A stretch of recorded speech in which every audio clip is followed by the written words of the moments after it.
A escola da Fundação Getúlio Vargas era um sonho maluco, completamente maluco, que conseguiu reunir pessoas que apostavam em maluquice. O Eurico participou, eu não lembro mais disso, porque naquela época ele tinha cabelo, inclusive, era irreconhecível, né? De um projeto interessante que foi a Escola de Direito Global, que nós fizemos na Sociedade de Direito Público em 1999. Eu e o Oscar éramos os coordenadores desse projeto na Sociedade de Direito Público. E dali veio o grupo que concebeu a escola da Fundação Getúlio Vargas em Direito. E a ideia era abrir espaço para a inovação, para o talento. O Eurico, naturalmente, tinha que estar conosco e ele está conosco desde o início. E a provocação para todos nós, né, André, é que nós fôssemos capazes de fazer diferente e pensar no Brasil. Fazer diferente e pensar no Brasil, fazer diferente e pensar no Brasil. Para isso, é preciso inspirar pessoas e trazer os melhores, as pessoas experientes. Eu estou do lado de um deles aqui. Que acreditam na inovação, e o projeto de reforma tributária é um desses exemplos, que junto a uma geração que se inspirou em toda essa carga, né, positiva que a Fundação e líderes como você, Nelson, e, claro, você, Eurico, trouxeram, para pensar uma reforma, lutar por ela. Não é fácil, o caminho está meio andado, tem mais meio caminho para andar. Mas eu acho que o importante é que nós temos gente com talento, gente que provou que consegue reformar, enfrentar o desafio de concepção e o desafio político. Nós fizemos isso com a nossa escola. Nós enfrentamos o desafio de concepção, o desafio político. E depois vem o desafio de implementação. Nossa escola já tem mais de 20 anos e está enfrentando esse desafio todo dia. A reforma tributária um dia terá 20 anos já de entrada em vigor e continuará enfrentando o desafio. Então, parabéns a todos vocês que fazem parte desse ambiente de criação, de energia e de doação. É disso que se trata. Fazer parte da vida acadêmica, acreditar em projeto, apostar na reforma. Muito bom estar com vocês aqui. Parabéns, parabéns, Eurico. Que seja sempre assim. Energia para mudar, mudar para o melhor. Parabéns. Eu posso chamar o Aldo para ficar aqui do meu lado? Porque hoje, na pesquisa que a gente fez de manhã... Vem aqui, Aldo. A gente fez uma pesquisa rápida lá de manhã, o Eurico pediu para falar rapidamente sobre a fundação do NEF e como eu conhecia, etc. e tal. E eu falei bastante falei do processo da reforma tributária da PEC 233. Heleno participou muito, estava muito em Brasília nessa época, a gente debateu muito quando o deputado Sandro Mabel era o relator da reforma, o secretário Beranapi conduzia todo o processo, ele tinha sido formulador da PEC 233. Mas a gente falou do dia da inauguração do NEF, foi logo depois desse momento de embate da reforma, onde Eurico, Heleno, era o professor que mais questionava a PEC 233, escrevia. Um dia o Mabel falou, você precisa conhecer esse professor. O Heleno conhecia muito, naquela época o Eurico não conhecia tanto. Ele falou, você precisa ficar amigo do Eurico, porque os parlamentares balançavam, naquela época a gente não tinha internet ainda tão avançada, mas os parlamentares que eram contrários à reforma, balançavam os papelzinhos do Eurico no Congresso, tem o professor da GV que é contra a reforma, isso não deve ser bom. Então, esse tipo de conversa. Em seguida, ele cria o NEF, e hoje na pesquisa que a gente fez, de quem estava presente no início, os dois únicos presentes na fundação do NEF éramos eu e Aldo, há 15 anos atrás.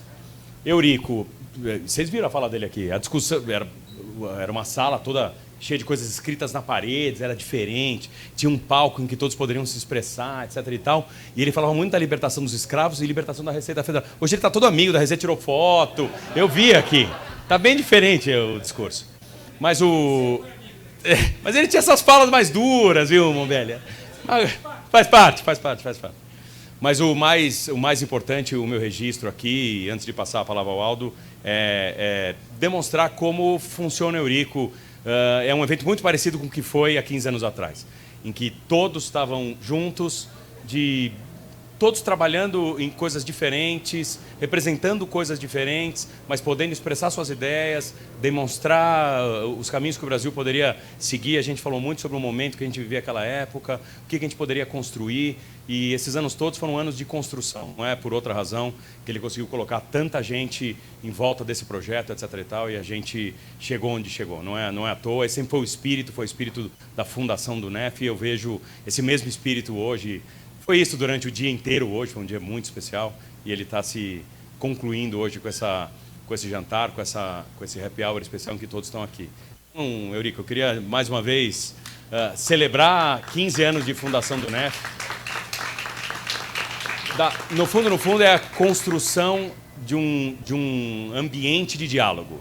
Para todos que estão nessa profissão há muito tempo, a gente viveu momentos em que a gente não tinha menor discussão, menor diálogo, cada um envolvido na sua profissão. Acho que a Rita falou muito sobre isso.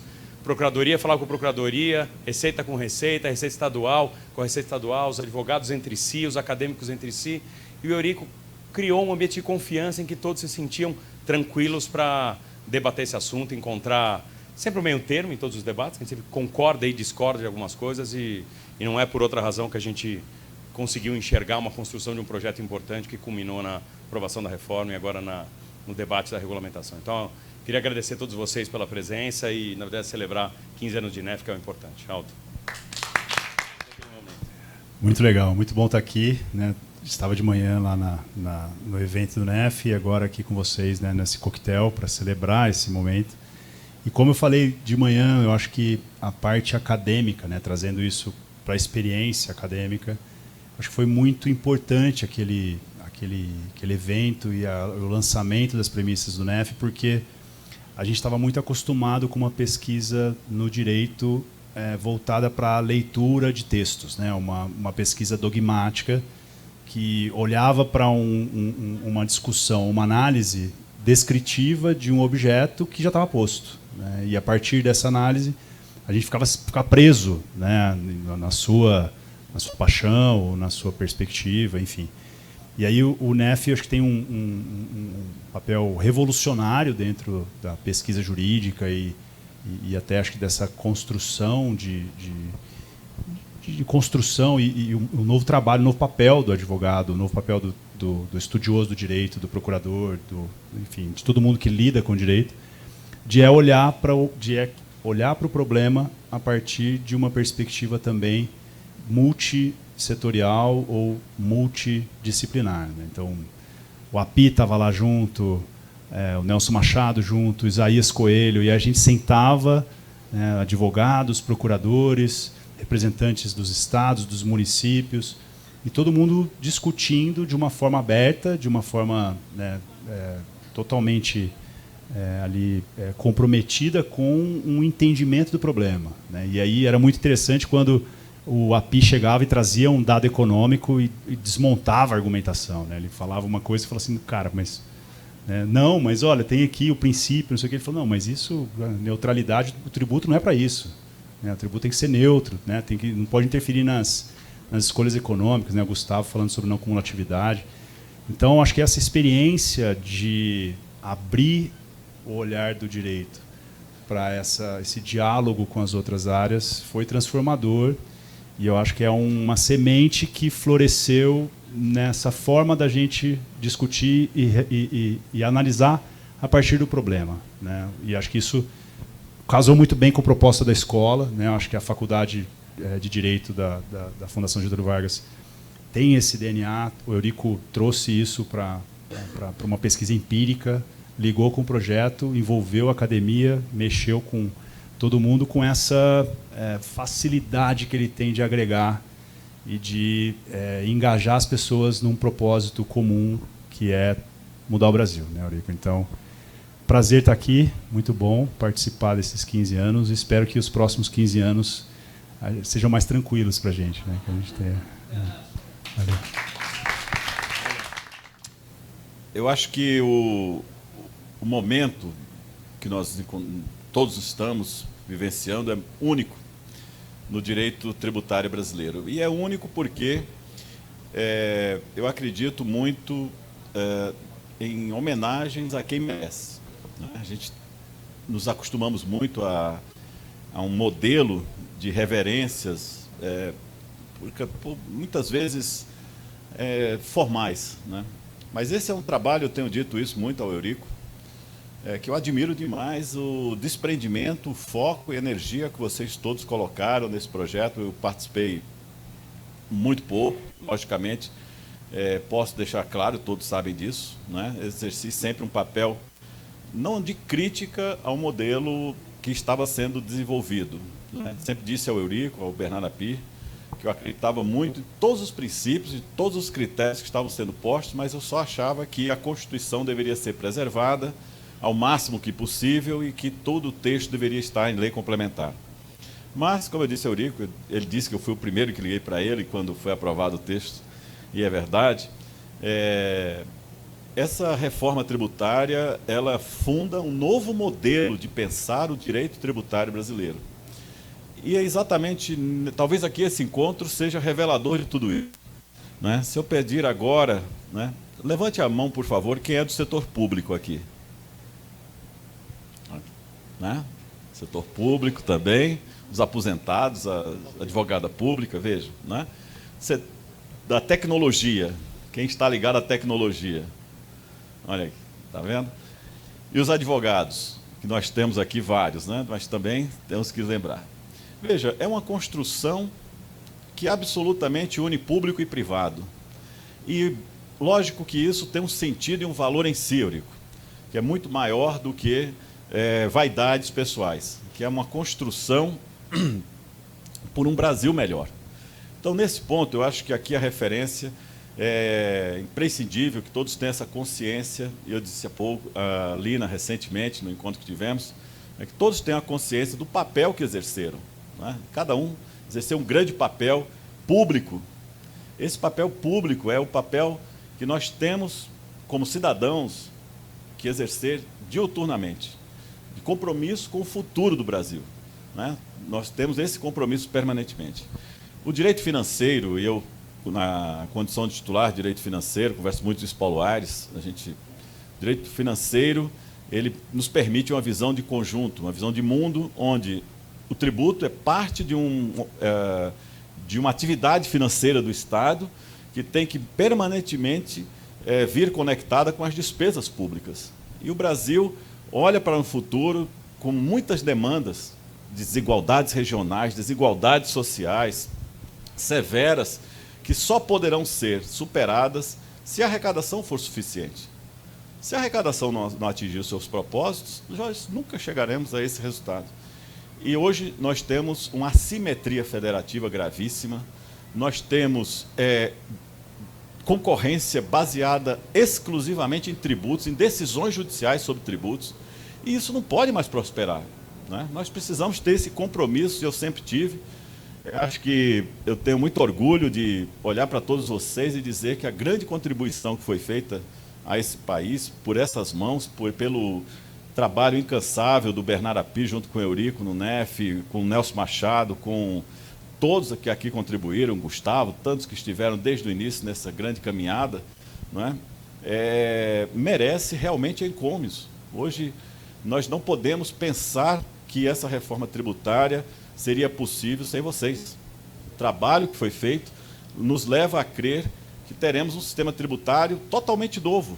Ele vai levar ao novo Código Tributário Nacional. A tecnologia, como eu digo sempre, né? Imagina, Peroba, se alguém perguntasse se o Pix iria funcionar no Brasil antes da sua criação. Todos achariam uma desculpa para dizer que ele seria péssimo, que aquilo estaria fadado a todo tipo de fraude, né? A todo tipo de problemas. E hoje nós estamos vendo ele sendo usado em quase 90% de todas as operações comerciais que são feitas no país. Então, o sistema financeiro brasileiro é o único no mundo.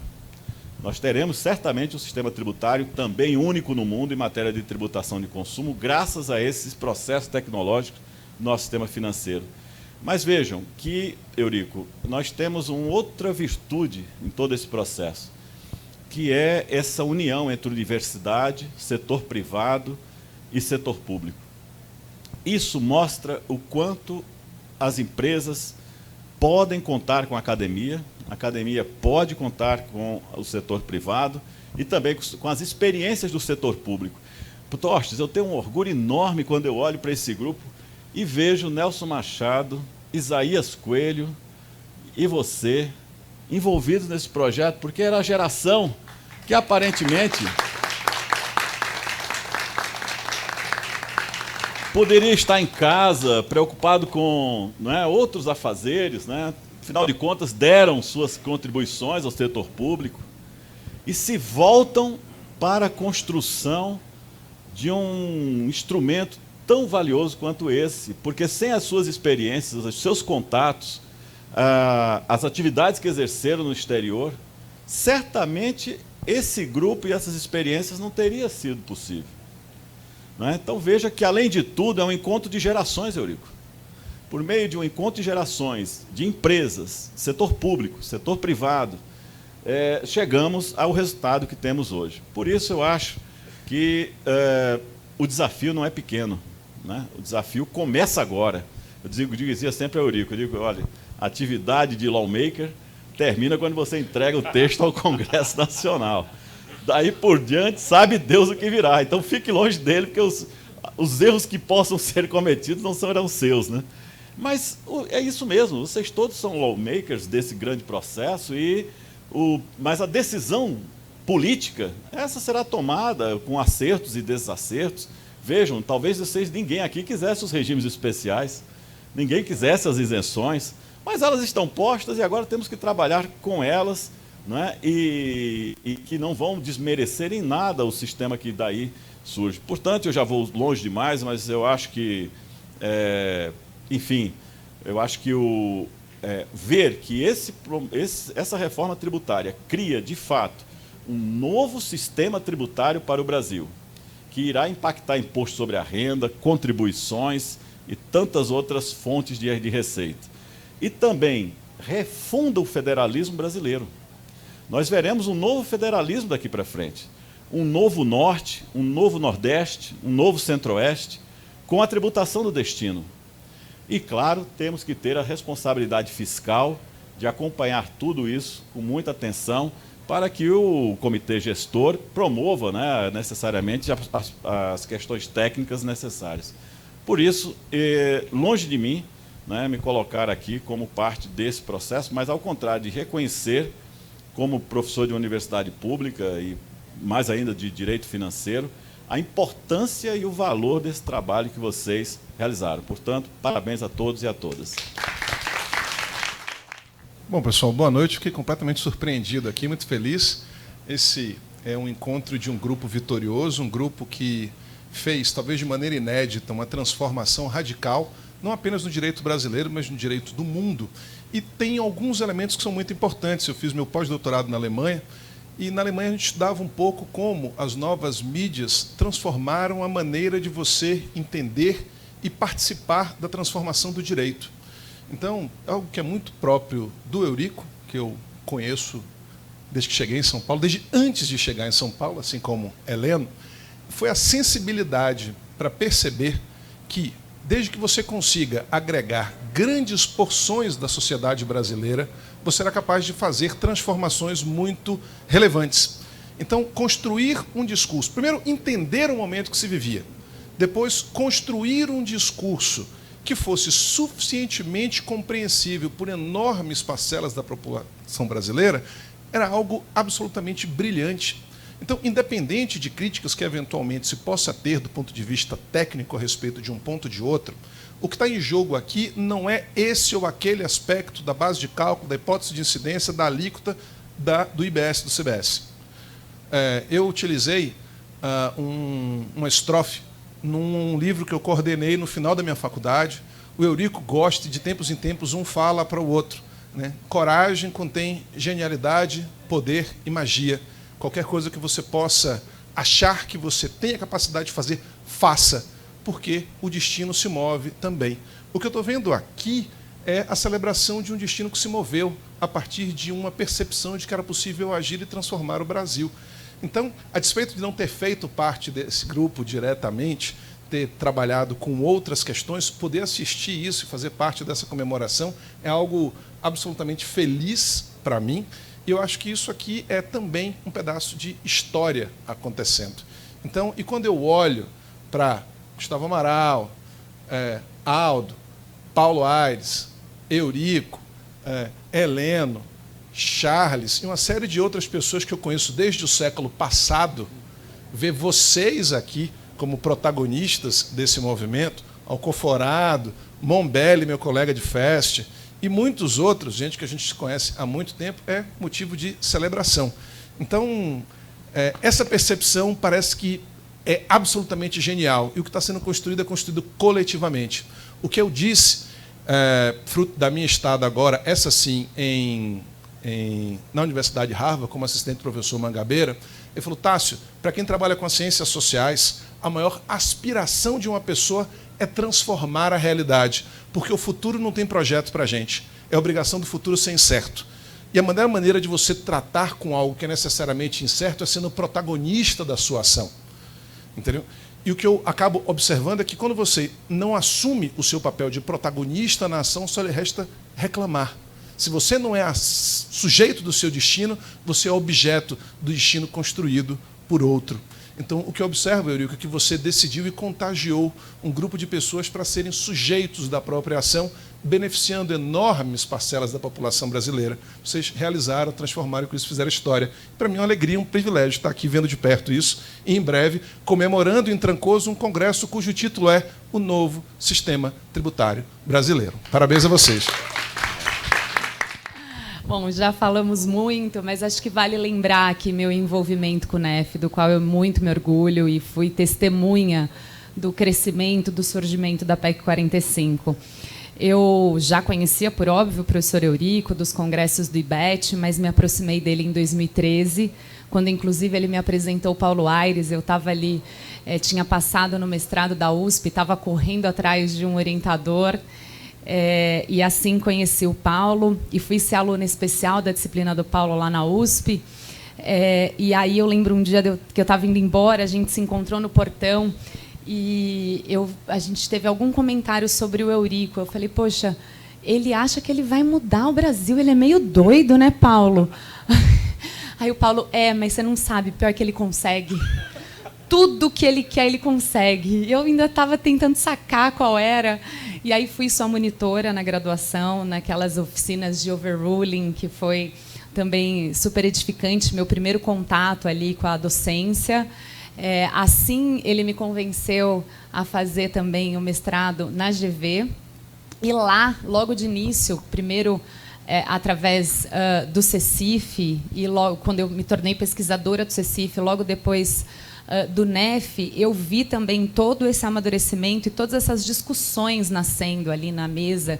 Brincava aqui antes com o Frota que a gente quase que tinha assim uma linha de paz, né? Porque eram os advogados privados de um lado e os representantes públicos do outro, e as discussões eram muito, muito sinceras, muito profundas e sem questões pessoais ali. Estava todo mundo pensando no melhor modelo, realmente, trazendo suas preocupações.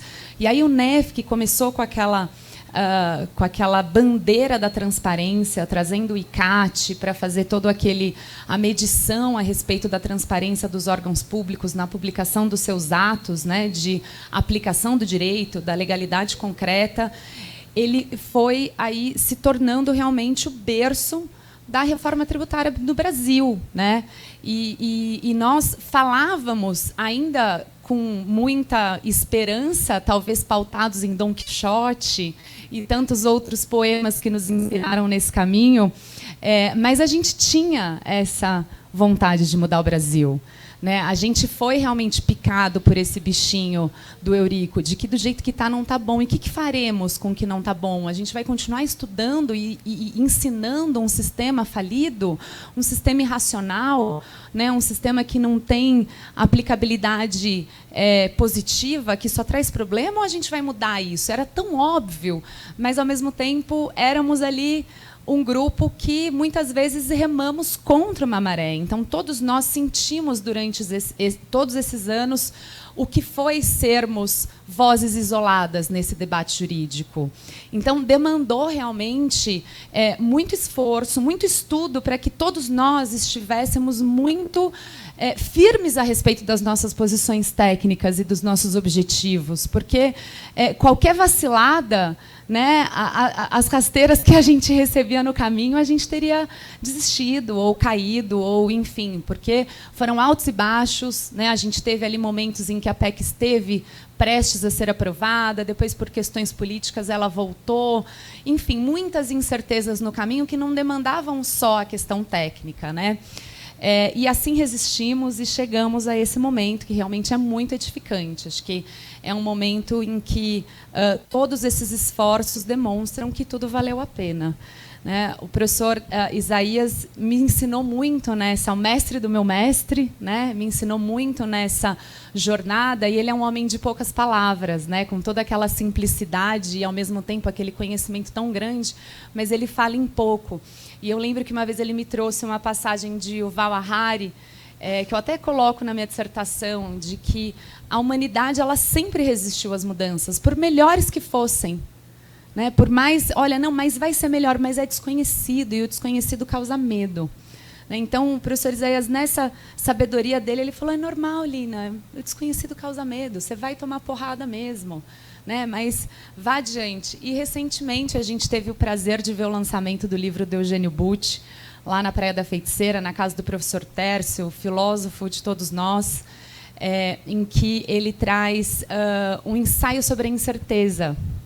E aí, lendo aquilo, eu identifiquei muito do nosso sentimento íntimo durante todos esses anos, né?